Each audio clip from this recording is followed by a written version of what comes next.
네, 중학생인 딸 친구를 자신의 집으로 유인해 성추행하고 숨지게 한 혐의를 받는 이영학이 어제 7시간 넘는 검찰 조사를 받았습니다. 사건을 송치한 경찰은 아내의 죽음과 성매매 의혹, 후원금 유용 정황 등 이영학을 둘러싼 추가 의혹에 대한 수사에 착수했습니다. 취재기자 연결하겠습니다. 양시창 기자. 네, 사회부입니다. 네, 어제 경찰이 최종 수사 결과를 발표하고 검찰에 이제 사건을 넘겼는데 검찰에서 이영학이 어제 또 7시간 넘는 조사를 받았군요.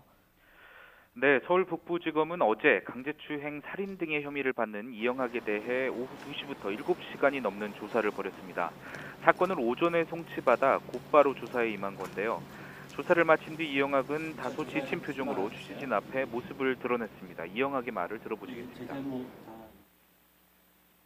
제 잘못 다 인정했고요. 지금 천천히 제가 그동안 약에 너무 취해 있었습니다. 곧 많은 분들께 더 사과하면서 제가 모든 죄 받겠습니다.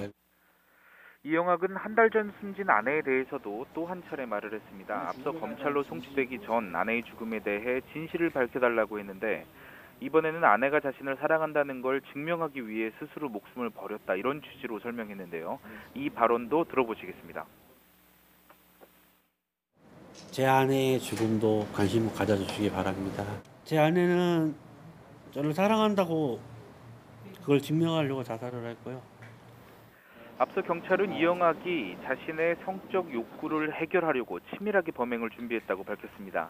딸이 친구를 유인해 미리 수면제를 탄 음료수를 피해자에게 먹였고 성추행하던 중 잠에서 깬 피해자가 소리를 지르며 반항하자 넥타이와 수건을 이용해 숨지게 했다는 겁니다. 사건을 넘겨받은 검찰은 우선 경찰 수사 자료를 토대로 정확한 범행 동기 규명에 집중할 방침입니다. 예. 자, 뭐 성매매업소 운영이라든가 후원금 유용 같은 이영학이 받고 있는 지금 의혹도 여전히 많은데요. 여기에 대한 수사는 어떻게 진행이 됩니까?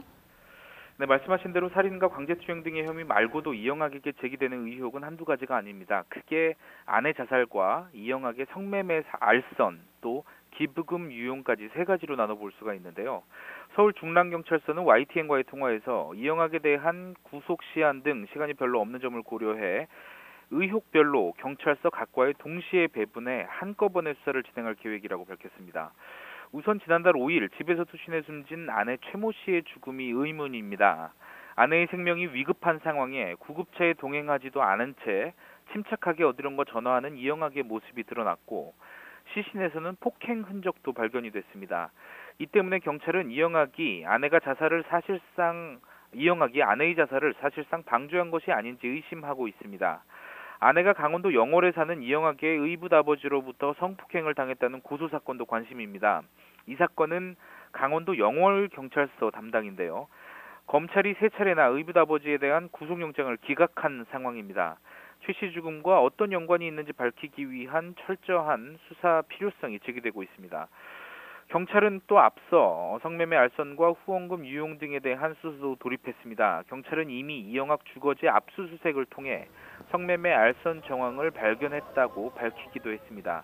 또 후원금 유용 의혹에 대해서는 관련 법리를 검토하고 있는 것으로 알려졌습니다.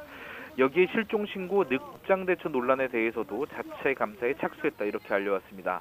검찰은 우선 살인 사건에 집중하면서 다른 의혹에 대해서는 경찰 수사를 지켜본다는 입장을 가지고 있습니다.